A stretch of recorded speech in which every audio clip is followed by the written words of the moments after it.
D-Rizzle on the track. Stop the cap, I spit straight facts, I want all the racks. A lot of these rappers drop whack shit, I told y'all I'm up next. I'm talking about Sleepy Joe and Barack. We don't sneak diss over here. Let's go. OG Panda Beef. Look at me like I'm a wacko. Freak attack, I panic and stab like a psycho. Look innocent, but I carry that 9 though. Wearing 9 like I'm Rondo. Hella watches don't ask for the time though. D-Trump, you know I'm legit, bro. So I smash on a freak hoe, dunk from the free throw.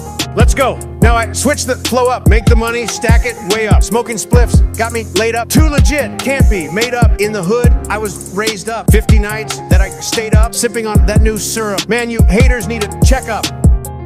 I'm not done. Don't play with me, I can't be messed with. Shout out to my hood, Uncle Barry, I love you. This is for you. Shout out Cousin Ben, shout out Auntie Jane. All you bitches stop playing with my name. Okay, let me get back on this shit.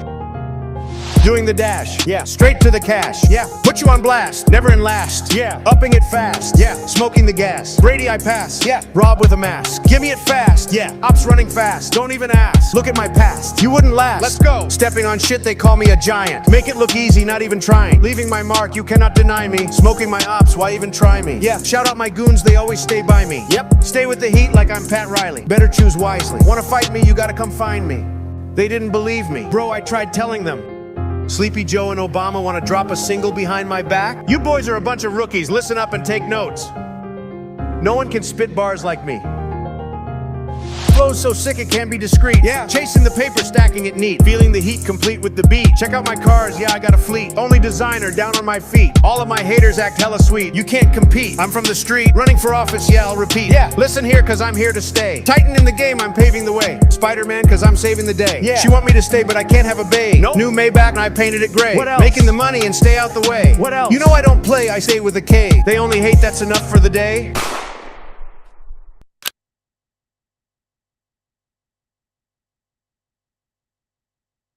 Gang, may I have your attention for a very important public service announcement. We are taking over the internet, and the United States champion of word wrestling entertainment has returned for another edition of the Pocket Locker podcast. I am your host with the most all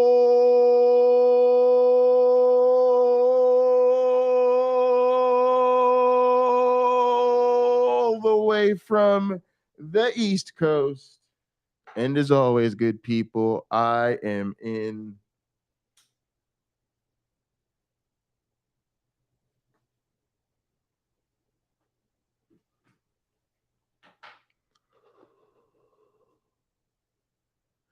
airplane mode. All right, gang, y'all already know the drill.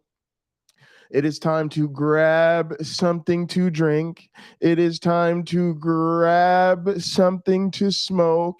It is time to greet your neighbors, catch a vibe. It is time to jump into the musical portion of the program. And of course, gang, through him, with him, in him, in the unity of the flying man, you may drink. The HSCC Bad Girls, ladies and gentlemen. 3, 4.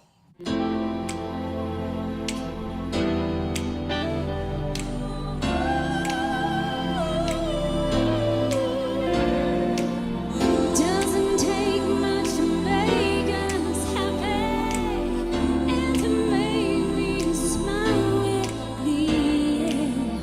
And whenever we feel discouraged, 'cause your love's no mystery, yeah. Buds are essential. And it's good to have some friends too.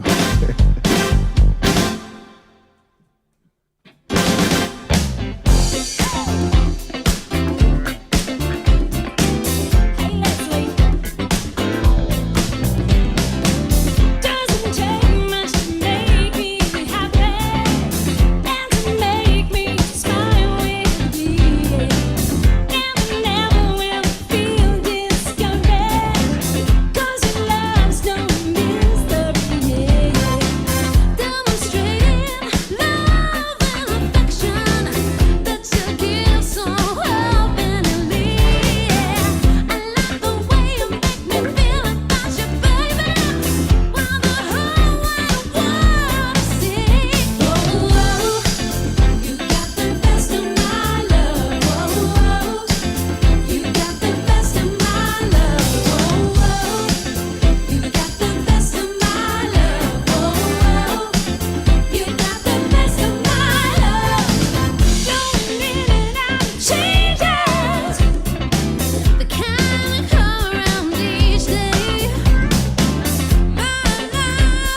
No, absolutely not. We have video proof.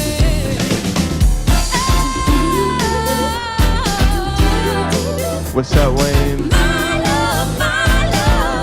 Good to see you, bro.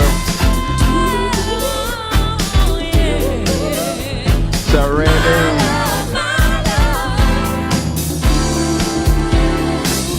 All right, Carrie Ann was first. 10,000 pocket change.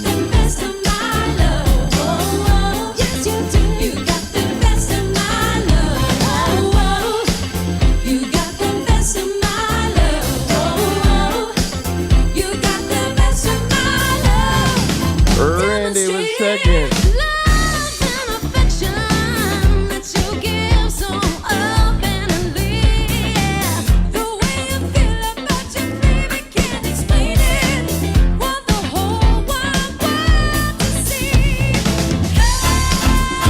And Atheist Mo was third in the house. Appreciate you.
I doubt it. I think these guys know better, honestly.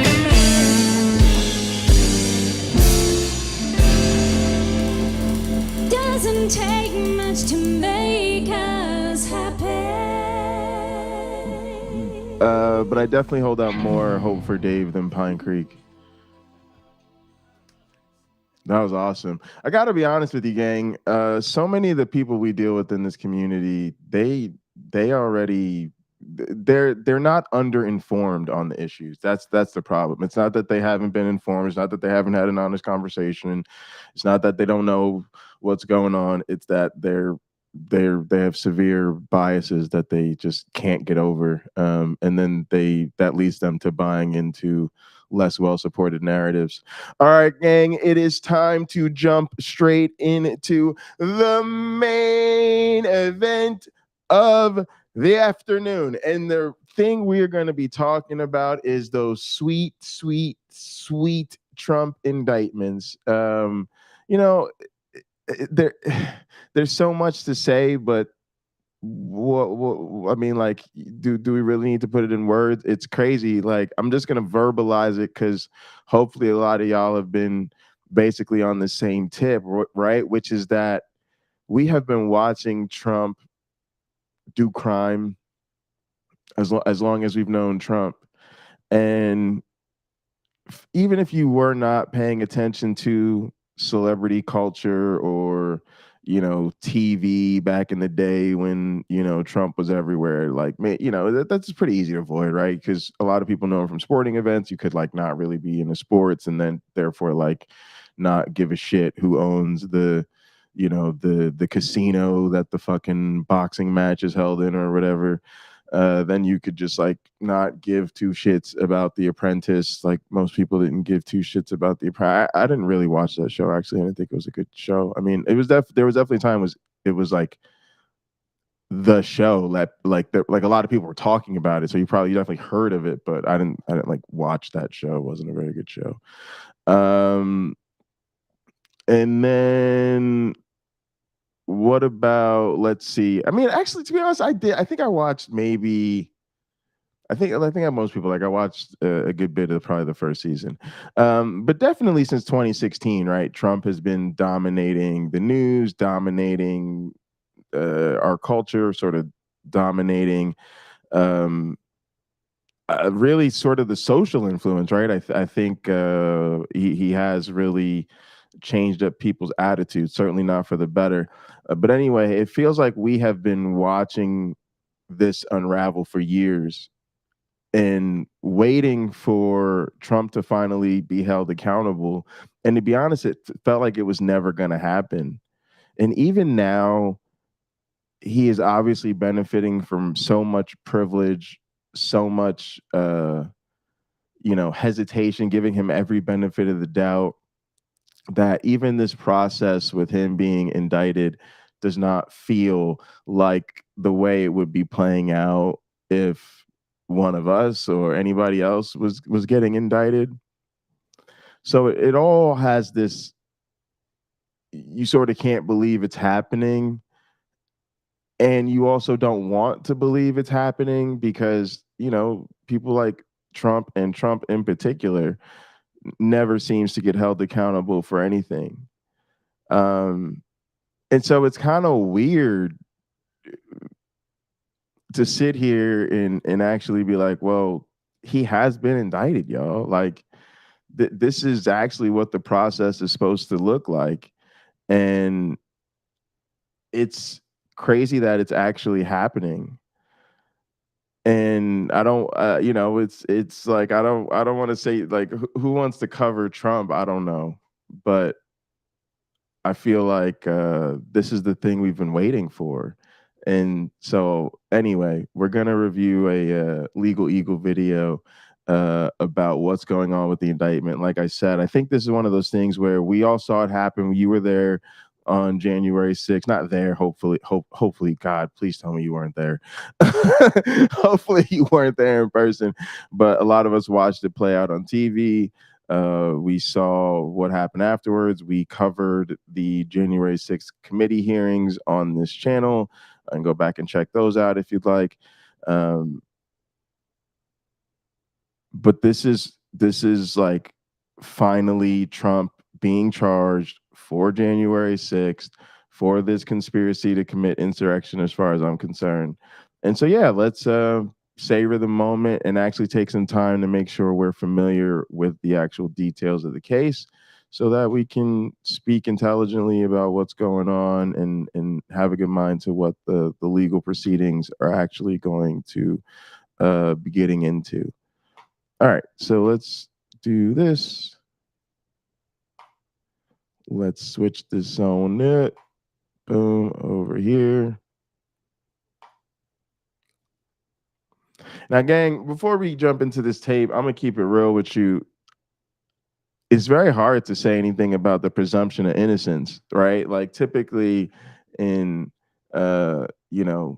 legal situations, you'd have to say a person's presumed innocent until proven guilty. But that seems to be a mere technicality at this point, because everybody, I think, knows enough to feel like this fool did this shit. Donald Trump has been criminally indicted for interfering with the 2020 presidential election.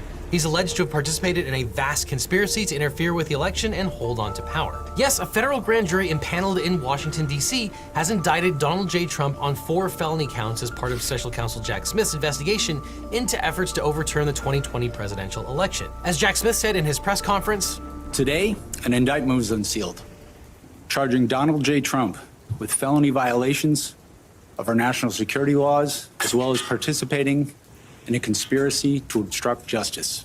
So if you're counting, that makes 3 indictments and 78 criminal counts in 2 states and the District of Columbia. Donald Trump is the first president in U.S. history to try to interrupt the peaceful transfer of power to his successor, and the first Home Alone 2 actor to be indicted 3 separate times. Down the hall and to the left. So how close did the conspirators come to succeeding, and how serious did they think it would be for Trump to refuse to leave? Well, according to the indictment, when a deputy White House counsel told one of Trump's conspirators, Jeffrey Clark, that there would be mass protests if Trump remained president despite no findings of voter fraud, Clark said, quote, "That's why we have an Insurrection Act." Now, there was wild speculation about what this indictment would actually look like, and here what the Department of Justice did is very interesting. Instead of breaking things up piecemeal, they allege that all the efforts to change or subvert the election are part of one general conspiracy that aimed to reverse the election.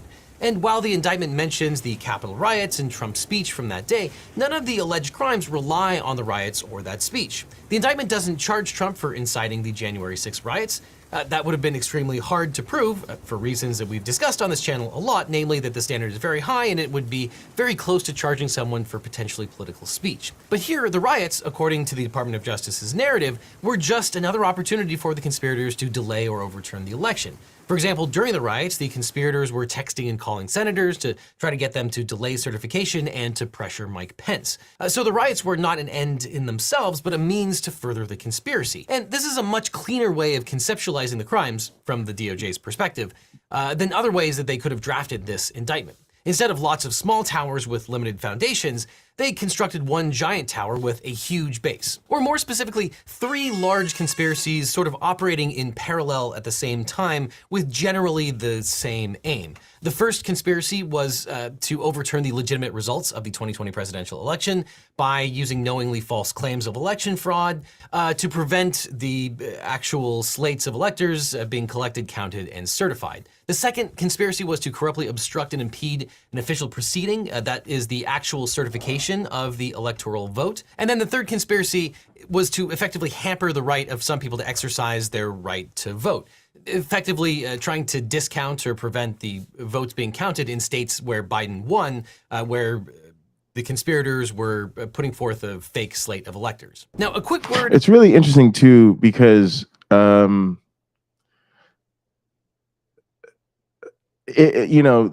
it's horrifying that a president actually did this thing, but I wonder how this relates to like the potential charges of insurrection or something more serious, something that would guarantee that Trump can't vote, that Trump can't run for office any longer. I'm not sure if these charges carry that same weight. So that I think that's an interesting thing, because of course this is interesting politically, but nevertheless, this has to just be considered because of the context, right? We all know what the context was. Like, in other words, the motive for all of these things, even if Trump is technically, they go after him on sort of these more I don't want to say lesser charges, but charges that are easier to demonstrate considering the facts, right? Sort of lower burden charges. He still did it for the purposes of not accepting the outcome of a free and fair election. So that's just going to be an interesting thing. I'm listening and looking for more information on.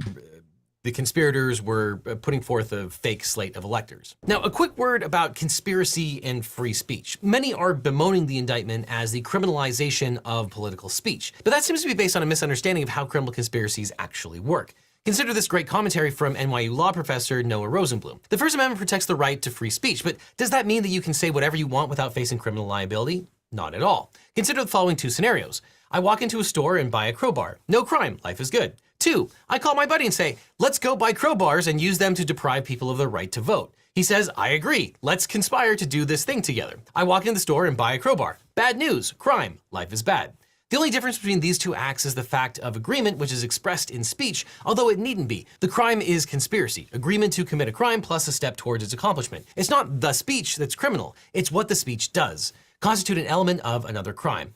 Here, Trump is charged with conspiracy, but the lies he made about the election are part of showing his knowing fraud an element of the crime. Don't worry, you can still lie in politics as much as you want, just don't do it as an element of another crime, like, say, participating in a conspiracy to defraud people of their right to vote. And that's exactly right. The only thing that I would add is a few other scenarios. The third scenario, a person says to themselves, I'm going to go out and buy a crowbar to deprive people of the right to vote, and then I go out and buy a crowbar. Still not a crime because there's no conspiracy, i.e. an agreement with another person. Now that's important because in conspiracies, if you have an agreement, all you need is one overt act in furtherance of the conspiracy. And in the absence of a conspiracy, the act of buying a crowbar probably isn't enough to rise to the level of attempted interference. Because to attempt a crime by yourself usually requires conduct that constitutes a substantial step towards completing that crime. And then there's the fourth scenario. A person says to themselves, I'm going to buy a crowbar to deprive people of the right to vote, buys the crowbar, and then actually starts hitting people waiting in line to vote. Now, still there's no conspiracy, but now you've taken a substantial step towards the crime and likely completed the crime, and you're guilty of that initial crime. So in the conspiracy context, and actually in many different legal contexts, speech will be relevant evidence. Was a conspiracy formed? What was the aim of that conspiracy? Did individual members have the requisite intent of the underlying crime? Was an overt action in furtherance of the conspiracy taken? Did the defendant say factually false things to induce others to act? But here, it's not the speech that's punished, it's the conspiracy. So with that in mind, that takes us to the indictment itself. The indictment starts by correctly noting that Trump had a right to speak about the election. Hang on. I also want to say one thing that is very interesting about the way they charge this, though, is it seems to definitely get you into RICO land, right? Like there's a conspiracy in furtherance of other crimes. Previous cases in sort of the previous convictions, even of the Trump organization, if they're involved, could, you know, that aspect of all of this could be really interesting. But yeah, this is laid out super well. Obviously, I actually think this is really insightful because even if it sounds like a you know, it's kind of it's pretty technical in terms of the legal aspects of it, but I do think these type of things are going to be coming up, especially given the upcoming election, how many Trump defenders that's going to bring, and how they're going to try to twist and contort what this case is actually about. So I'm with it. Let's go. And even to claim falsely that there had been outcome determinative fraud during the election and that he had won. He was also entitled to challenge the results through lawful means, such as, quote, seeking recounts or audits of the popular vote in states or filing lawsuits challenging ballots and procedures. And as the indictment notes, Trump pursued these methods, but they were uniformly unsuccessful. However, Trump did not have a right to dispute the election through, quote, unlawful means of discounting legitimate votes and subverting the election results. The indictment says that Trump perpetrated 3 criminal conspiracies to stay in office. And we start with 18 U.S.C. 371. That section criminalizes the use of deceptive practices in connection with any conspiracy for the purpose of impairing, obstructing, or defeating the lawful function of any department of government. Trump is charged with conspiring to stop Congress from certifying the election by submitting fake electoral slates. And there are 2 prongs to Section 371 cases. The offense prong prohibits conspiracies to commit acts that are otherwise defined as criminal under federal law. And the defraud prong prohibits conspiracies to obstruct a lawful function of the government by deceitful means. And the government must prove that the defendant entered into a conspiracy with the specific intent to defraud the United States, that the conspirators used deceitful or dishonest means, and that one of the members of the conspiracy performed at least one overt act for the purpose of carrying out the conspiracy.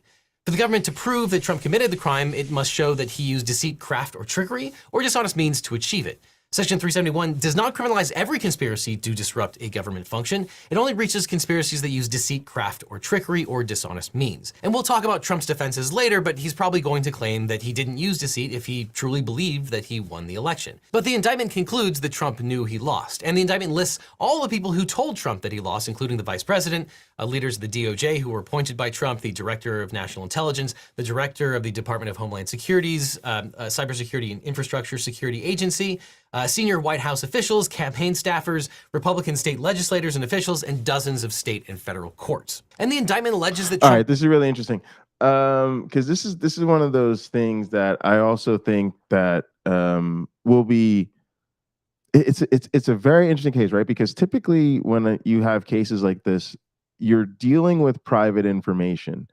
You know, allegedly me and a bunch of the boys were in the locker room and we conspired to take out Sal Cordova. So, you know, later on, somebody went after him. Let's go with the crowbar example. Somebody went to the store to buy a crowbar, right? But now we're just saying, no. All we said was, wouldn't it be fun if we used a crowbar in that hardcore match with Sal Cordova, right? You see what I'm saying? Nobody knows, right? But this is dealing with something like this idea that part of this case is going to be, did Trump actually know that he didn't win the election? Everybody knows he didn't win the election. It's like, it's such a it's such a ubiquitous fact of reality that there's I think a real argument to be made that a reasonable person could not believe that Trump didn't lose the election. Like, and so then you have all of this other stuff on top of that. The other thing that's a problem is Trump's comments, right? He was saying for months before the election that the only way they could win is if it was stolen. That's another thing that's obviously not true, but it also sort of makes it seem like this is a person who, if they lose, is going to try to claim that it was stolen, whether it actually was or not. And then that's in fact what he did. So all of this stuff it'll be really interesting. And I don't know how much of this stuff they'll use against it. Like I guess from what we've seen so far, right? Like this is like not going to be one of those kick-ass trials where we're in the courtroom for everything. I haven't heard many people really talk about that. I guess we'll cross that bridge when we get to it. Anyway, let's go. Privately acknowledged his loss. After the chairman of the Joint Chiefs of Staff urged Trump not to take action on a national security issue, Trump agreed, saying, quote, "Yeah, you're right, it's too late for us. We're going to give that to the next guy." Yet publicly, Trump repeatedly tweeted and encouraged his supporters to come to Washington on January 6th to stop the vote. And allegedly, in another conversation on January 1st, 2021, Mike Pence told Trump that he didn't think that there was a constitutional basis for Trump's claims that the vice president lacked the authority to change the results of the election. And quote, in response, the defendant told Vice President, "You're too honest." Now, this strongly implies that Trump knew he had lost and was asking Pence to lie. And there are other examples. Apparently, he referred to some of Sidney Powell's theories as crazy. And even Rudy Giuliani said, quote, "We don't have the evidence, but we have lots of theories." But despite this, it is alleged that Trump knowingly continued to make false claims about the election and further took actions to subvert the election. And the indictment notes that they might have tricked other people into action. For example, the fraudulent electors were, quote, "tricked into participating based on the understanding." Pause the tape. For some reason, gang, this just has Christianity on my brain, right? Because this is what I feel like we're dealing with people of faith. Like, it's like, did you know it was a false claim? You knew. Like we allow ourselves to like convince ourselves, well, like we have to go out of our way to prove that somebody knows some of the most obvious shit ever is false, and if we can't, then it's like it's so this is like so in the weeds to have to go through all. It's like, come on, Trump lost the goddamn election and he lied about it. We all know that's what's going on right now. Could we just stop pretending that their votes would be used only if the defendant succeeded in outcome determinative lawsuits within their state, which the defendant never did. The defendant and co-conspirators then caused these fraudulent electors to transmit their false certificates to the vice president and other government officials to be counted at the certification proceedings on January 6, 2020. Now, some legal commentators claim that the government needs to prove that the defendant intended to swindle money or other tangible objects from the victim in order to be charged under Section 371.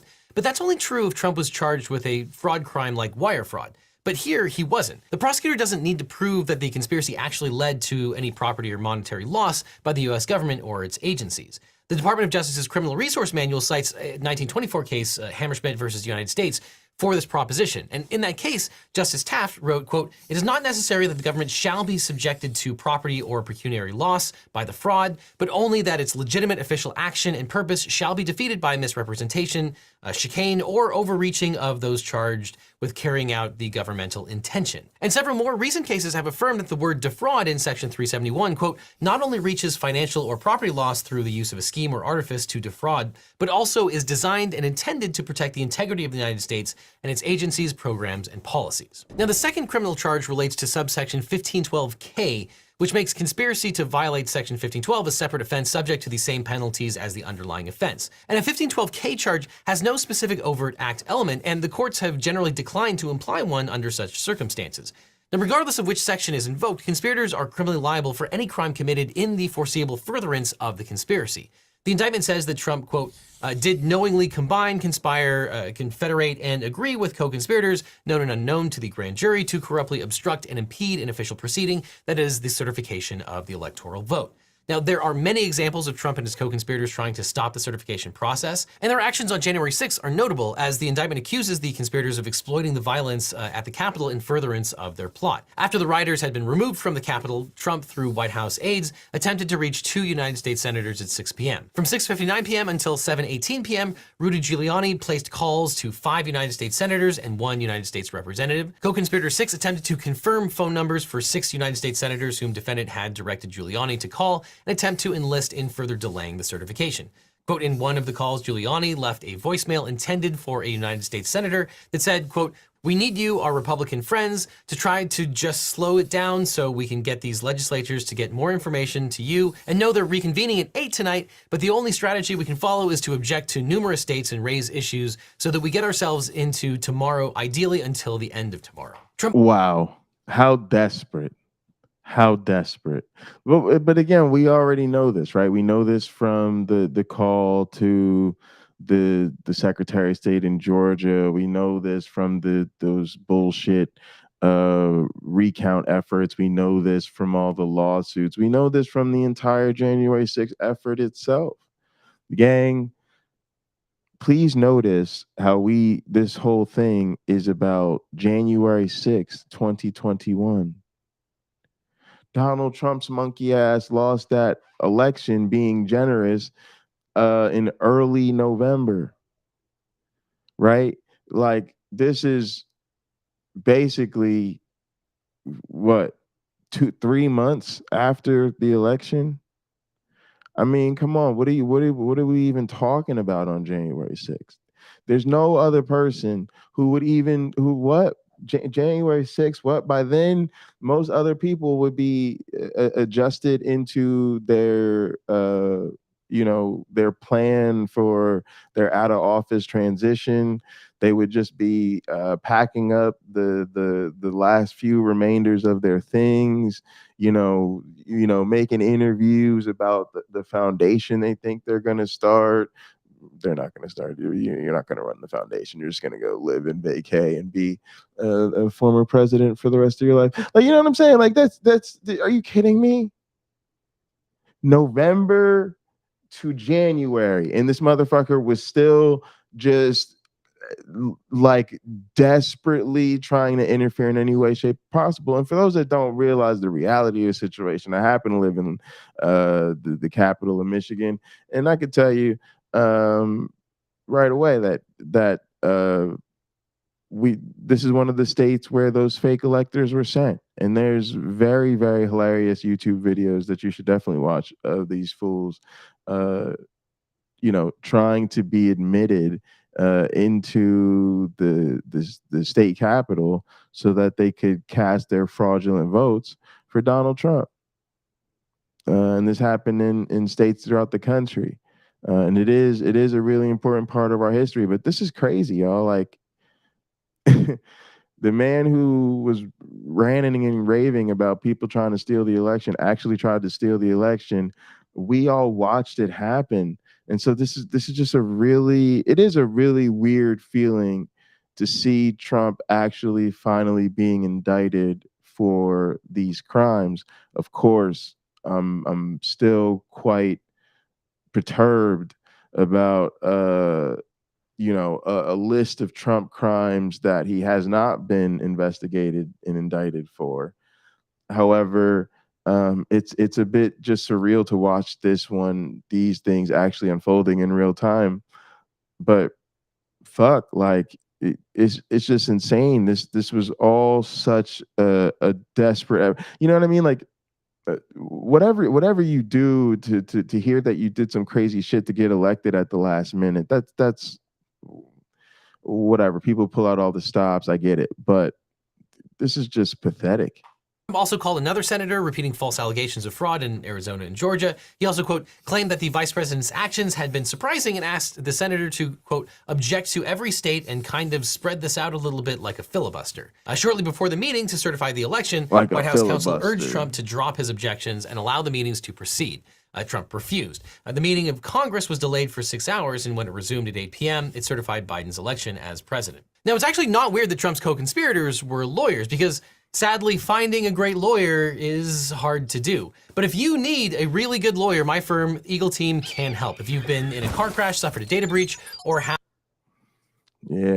capitalism. Tampering. And that's because the short title of 18 U.S.C. of Congress, 18 U.S.C. 1512 C2, Trump was indicted for obstructing an official proceeding of Congress.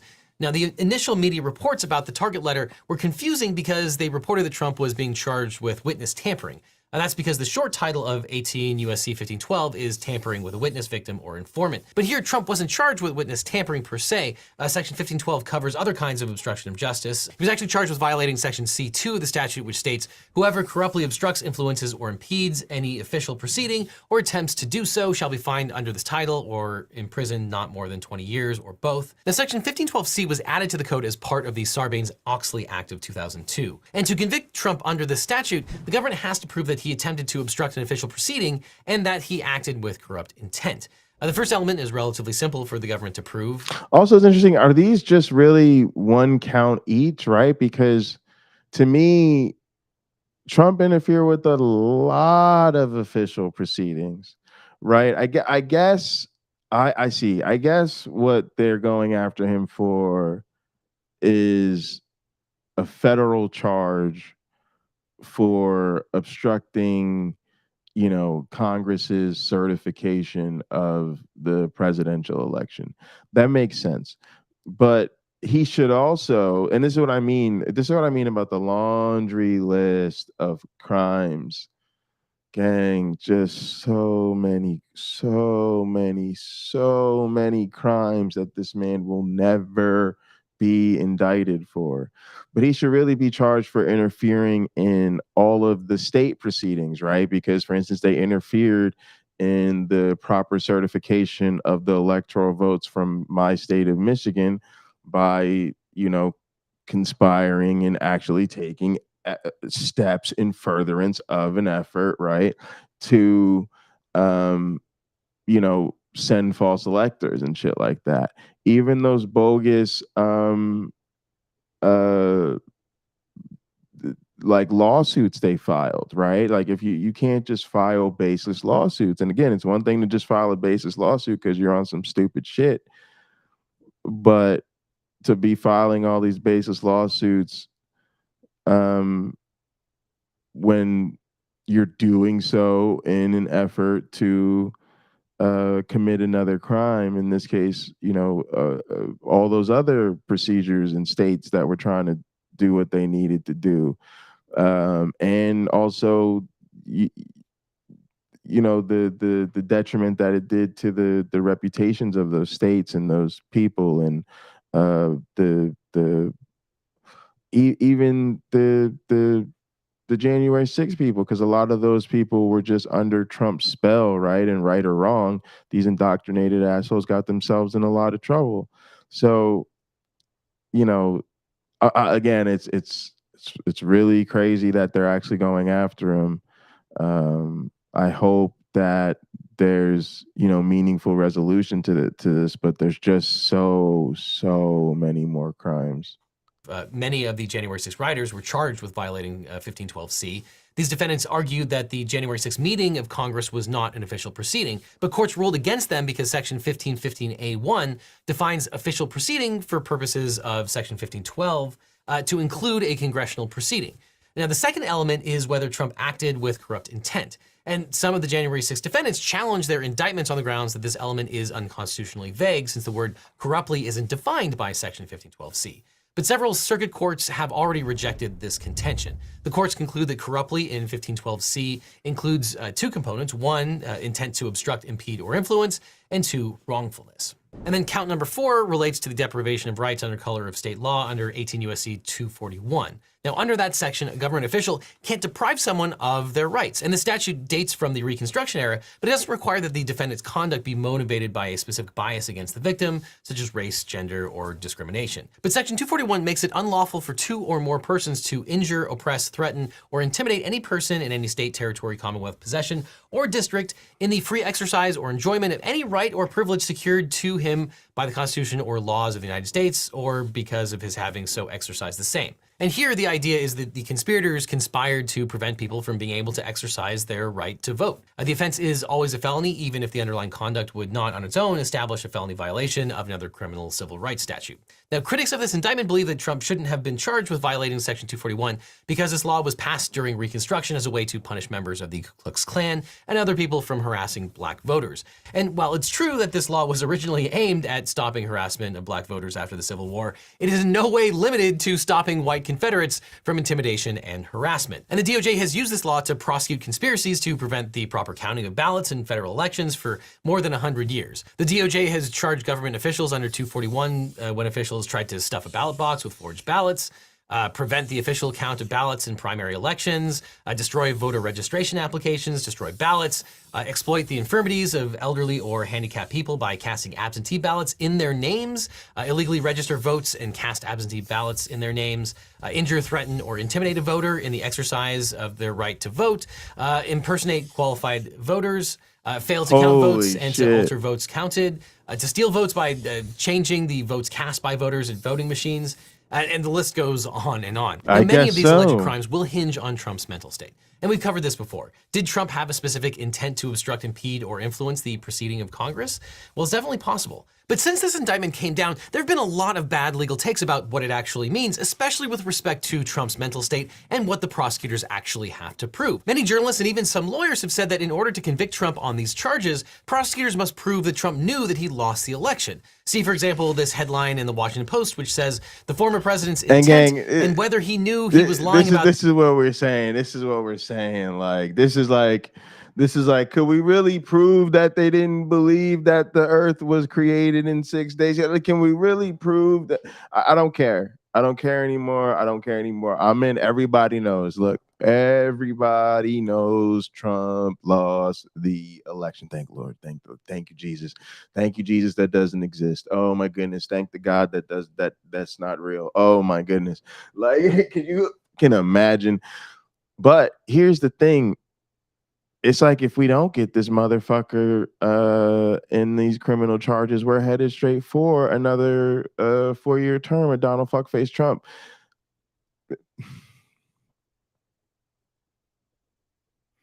This man is a permanent stain on the reputation of this nation. This nation, there's no saving America. You know, it's like Uncle Bobby says, when Uncle Bobby, subscribe to Gin and Truth down there in the description. And yes, you're a terrible person if you haven't already.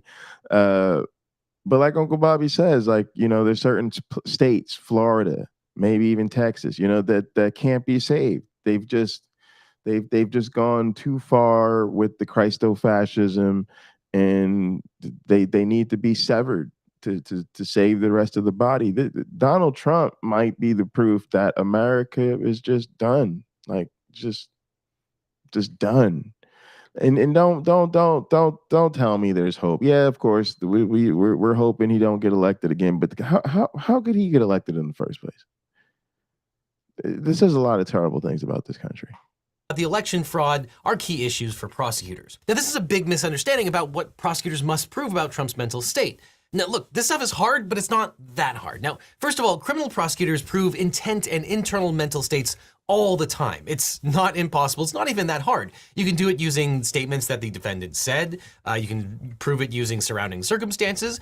Or in the case of conspiracies, you can even use the statements of your co-conspirators. Because in a conspiracy, you're generally liable for the acts of your co-conspirators, and the statements of your co-conspirators are not hearsay. And second of all, prosecutors have been using the statutes under which Trump has been charged against the January 6th protesters with great success. And Trump's potential defenses and issues about mental states have been raised and repeatedly rejected. He's not the first guy to claim that there was election fraud and thus his actions were excused. That's a good point, Now, to Karen. review, the DOJ says that Trump intentionally participated in 3 conspiracies that violate federal law. First, Trump is charged with violating Section 371 that makes it illegal to conspire to defraud or lie to the United States. The meaning of defraud is interfering or obstructing a lawful government function by deceit, craft, or trickery or dishonest means. The indictment alleges facts showing that Trump used deceit and trickery and dishonest means to replace the legitimate electors with fake ones. And that's the reason for the heading on page 27, which says, quote, the defendant's attempt to leverage the Justice Department to use deceit to get state officials to replace legitimate electors and electoral votes with defendants. And what Trump believed about the 2020 election, and thus whether he lied or was mistaken, goes to the element of deceit in Section 371. And that's arguably one of the reasons why the indictment contains so much information about whether Trump lied or not. In addition, it also just provides color and explanation about his motive. And if he did not actually believe he won the 2020 election, he would almost certainly have violated Section 371's prohibition against defrauding the United States government, i.e. lying to the government. But the second conspiracy is that Trump and his co-conspirators obstructed the January 6th congressional proceeding where the election would be certified in violation of 2 sections of Section 1512. And someone else who was charged with this violation is January 6th defendant Alan Hostetter, who was charged with violating Section 1752C2 and 1512K, just like Trump was. He tried to raise the First Amendment defense that Trump will rely on, but a federal judge rejected this defense, explaining that, quote, Mr. Hostetter is not being prosecuted for engaging in protected First Amendment activity, and I am making my decision without regard to his political beliefs, which I believe he holds sincerely. Mr. Hostetter has a right to believe whatever he likes about the 2020 presidential election and to voice those opinions. But the First Amendment does not give anyone a right to obstruct or impede Congress by making it impossible for them to do their jobs safely. The judge ruled that Hostetter and his co-conspirator, quote, knowingly and intentionally entered into that agreement with the intent of furthering its unlawful goal of disrupting and impeding the Electoral College certification. And similarly, in Trump's situation, the government need only show that he intentionally took steps to obstruct the Electoral College certification. So, for example, when the government points to Trump's speech at the Ellipse, they don't have to prove that in his mind he knew everything he was saying was a lie. Instead, the speech is evidence that he wanted to encourage people to physically occupy the Capitol. And once those people were inside the Capitol and the certification was delayed, Trump and his co-conspirators continued to act in furtherance of their conspiracy by calling senators to further delay the vote. Wow. And Trump's subjective belief and motive might help explain those actions, but they're not necessary to prove the crime that he's alleged of. And that's really interesting too, right? Because that's how you get a lot of this stuff that we all know. That's sort of how you get the stuff that's ubiquitous in the court of public opinion on this case into the actual case without, you know, violating the defendant's rights or making it, you know, stuff that really isn't relevant to the charges at hand. And again, like he keeps doing this shit, which is, it's crazy now, like everything he's doing to interfere with this public proceeding. In other words, all the things he's done to obstruct his own cases since he's been indicted. And I guess people are we're going to try to get him on these major charges and see what happens, because he's a perpetual crimer. But one of the things I was thinking about that's so weird is, you know, I really do think eventually, hopefully enough will come out and we will understand more about the internally criminal motivation of Trump's entire political career. There's an elephant in the room sort of why even go through all of this. We can talk about the power of being president and the importance of the position, and it's not enough.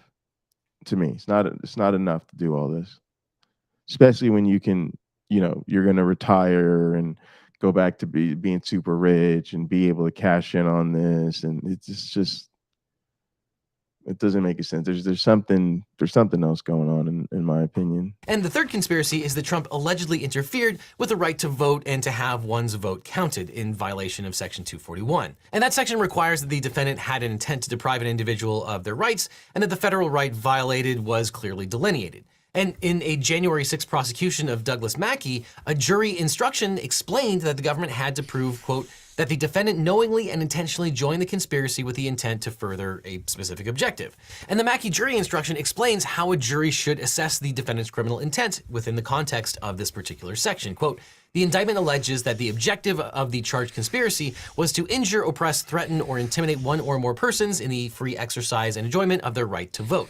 The government must therefore prove beyond a reasonable doubt that the defendant knowingly and intentionally joined the conspiracy with the intent to further that objective. In this case, the government has alleged that the object of the conspiracy was specifically to injure one or more persons in the free exercise and enjoyment of their right to vote. I instruct you that the statute covers conduct intended to obstruct, hinder, prevent, frustrate, make difficult or impossible, or indirectly rather than directly assault free exercise of the right. For example, hinder is defined as to make slow or difficult the progress of, to hamper, to hold back, to prevent, to check. And again, Trump's subjective belief about the overall election or election fraud isn't necessary or an element of the crime. So with the possible exception of the first count, Trump's subjective belief about the 2020 election is basically irrelevant. It's his intentionality about his actions that matter. Here's how elections lawyer Mark Elias explained it. Quote, I walk into a bank and I think they're wrongfully holding my money. I think my balance is $5,000 and they think my balance is $0. And I genuinely believe that I'm owed $5,000. That doesn't excuse me from robbing the bank. I can't pull out a gun and take the money. Particularly with the fake elector scheme, even if you believe that you won, you were not entitled to have people submit fake forms on January 6th. Exactly. And the rioters unsuccessfully took down the US Capitol, but you can successfully get your online data taken down with today's sponsor, Cogni. Oh my goodness. For shopping habits, possible count, and even if it does this, these 3 sites had dash complete, so I can breathe easy. Delete that and click on the box over here for more legal. Cool. That was a very good breakdown. I really actually am glad we did that. I hope people have a better understanding of what the actual charges are against Trump, what the elements of the case are going to be that need to be demonstrated. But I think it's all a slam dunk. I mean, this is just, but this is what I mean. Like it's actually kind of breathtaking when you think about it. Like really,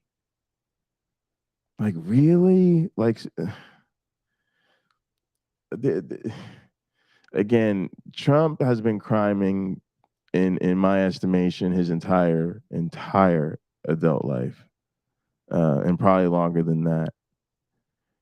But for this to be the stuff that finally gets him, it's all just so stupid. It's all just so fucking silly. But we got to do what we got to do. We got to get him how we get him. Got to get him up out of this picture. Cannot have another 4 years of Trump. We will. I'm not sure we'll ever recover from the first 4. To be quite honest with you, he really changed the trajectory of the national consciousness in this country in a way that is, I fear we may not recover from, because people are still so heavy leaning into it. It got so wrapped up and caught up with the evangelical crowd and the general Christofascism of America. So we're still dealing with that. But he absolutely needs to go down. Now the question is, will he? Will it happen in time? Gang, what happens? What are we headed for? Are we really headed for him being in the middle of legal proceedings when the debates happen? Is he gonna get convicted and then try to hang in the game anyway? If he doesn't, who emerges? It's question of the day. You guys think that these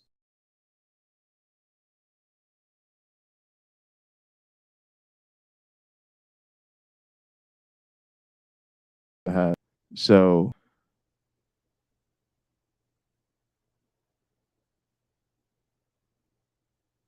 yeah, I'm not really sure.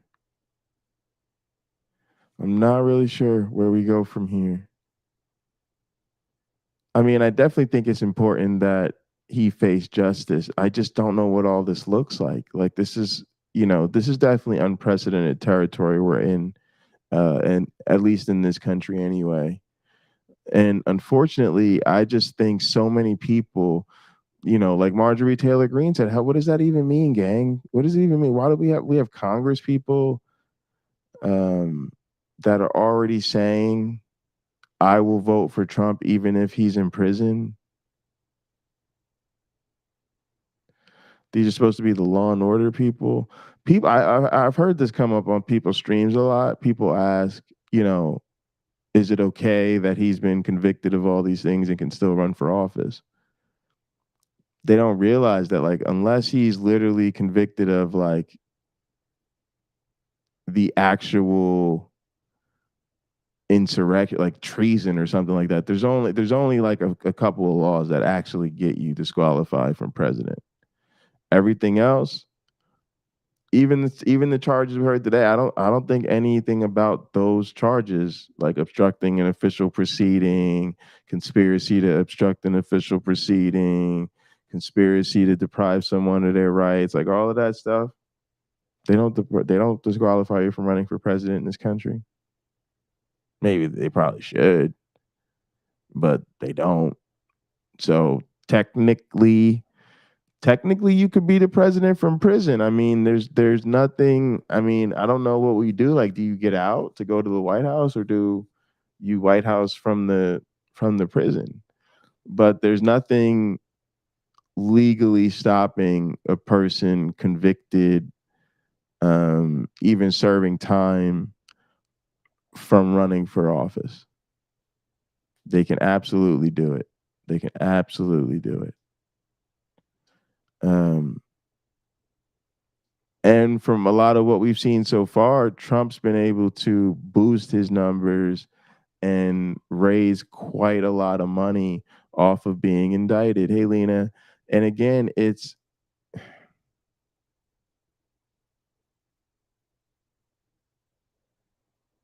I'm pissed off because it's like, listen to the Christo-fascistness of Trump. He literally says to these people, I am being prosecuted for you.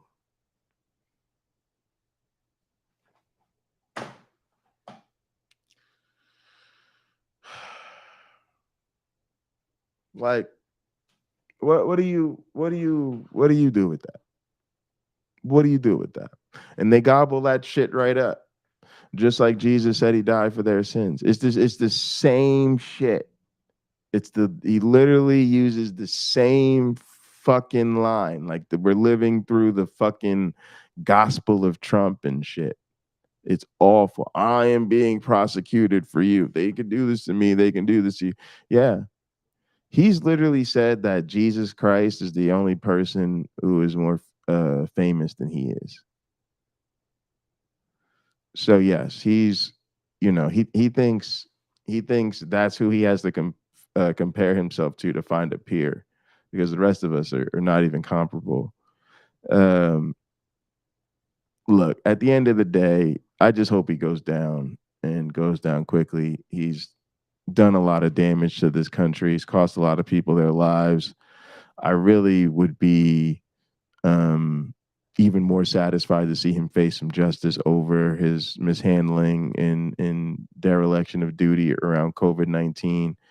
But at the end of the day, I hope they get him on all these charges. And like I said last time we covered it, if he's going to stay in the race, then we're here for it, right? If he's going to stay in the political sphere, if he's going to keep running, then I'm here to see him have his downfall and fall from grace very publicly. Because again, most of us facing this stuff would have bowed out a long time ago. We'd have said, okay, I'm not going to run. I've got to handle some serious legal troubles now and deal with this. He wants to stay in the race. He thinks that that's some kind of going to have some sort of sheltering effect, or he's going to be able to make this all seem political. Fine, then let's all enjoy watching him go down in flames. Yeah, right. You mean if he, so yeah, as long as he doesn't come back in 3 days. But yeah, that's the great question. And that's the thing that we're dealing with right now, right? Like, let's say Trump does get knocked out of the race, or him agreeing to not run is part of what they work out in terms of uh his sentence, or whatever deal they come up with. Who do we get instead? Do they shift all their attention to a Mike Pence or Ron DeSantis or whoever it's going to be?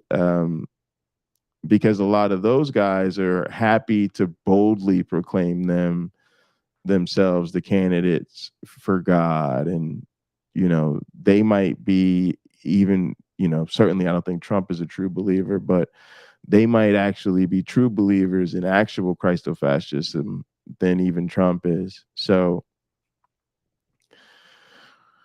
a lot of fucked up shit going on. But look, let's wrap this up. I'm gonna get back in the gather, do some work, and have relax for a little bit. But I got some work to do, and then Evo's happening this weekend, and SummerSlam's happening today. So there's a lot of cool things going on this weekend. Hope y'all are all having a good weekend. There's a link in the description if you want to join us and gather. I feel bad that I didn't show it yesterday on Maya's stream, but yeah, you're all invited. Otherwise, we'll see you tomorrow for the Blackout and Hot program. Thank you all so much for tuning in. I really appreciate it. Please like the video, subscribe to the channel, and share. We'll see you next time, gang. Set 'em gone.